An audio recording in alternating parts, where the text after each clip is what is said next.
Hey guys, சேப்பாக்கில் டெல்லிக்கும் சென்னைக்கும் நடந்த மேட்ச்சை நம்ம எப்படி போய் பார்த்துட்டு ரசிச்சுட்டு வின் பண்ணிட்டு வந்தோன்றது தான் இப்போ பார்க்க போகிறோம்.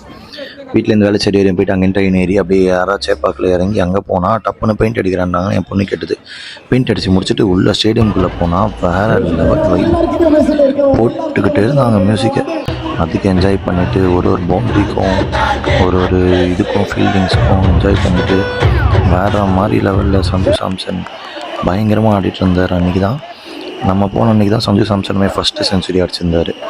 ஸோ அதோட வைப்பு வேறு லெவலில் இருக்கும். பேக்ரவுண்டில் ஒரு சாங் வச்சு நீங்களே கேட்டுக்கிட்டே இருங்க. என் பொண்ணு ஃபஸ்ட்டு டைம் சிஎஸ்கே மேட்ச் பார்க்குறேன். ஆக்சுவலாக கிரிக்கெட் கிரவுண்டுக்கே மேட்ச் பார்க்க தான் ஃபஸ்ட் டைம் வரும் நான் ஆடுறதை தவிர. ஸோ அங்கே வந்து சாங்ஸு, அதுக்கான வைப்பு, அப்புறம் அந்த க்ரௌடை பார்த்துலாம் பயங்கர எக்ஸைட்டடு. ஃபுல்லாக சிஎஸ்கே சஞ்சு ஒரே ஆட்டம். இப்போ வரைக்கும் வீட்டில் இன்னும் சஞ்சு சிஎஸ்கேன்னு சொல்லி சுற்றிட்டு இருக்கான். வேறு லெவலில் என்ஜாய் பண்ணோம். எதிர்பார்க்கல. அப்புறம் பார்த்தா சஞ்சு சாம்சன் செஞ்சுரி அடிச்சோன்னே என் பொண்டாட்டி ஒரு டிஷர்ட்டு போட்டு சஞ்சு சாம்சனை காமிச்சிட்டு அப்படியே க்ரௌடெல்லாம் என்ஜாய் பண்ணிவிட்டு வேறு லெவலில் வெயிட் பண்ணிட்டு இருந்தோம் எல்லோரும்.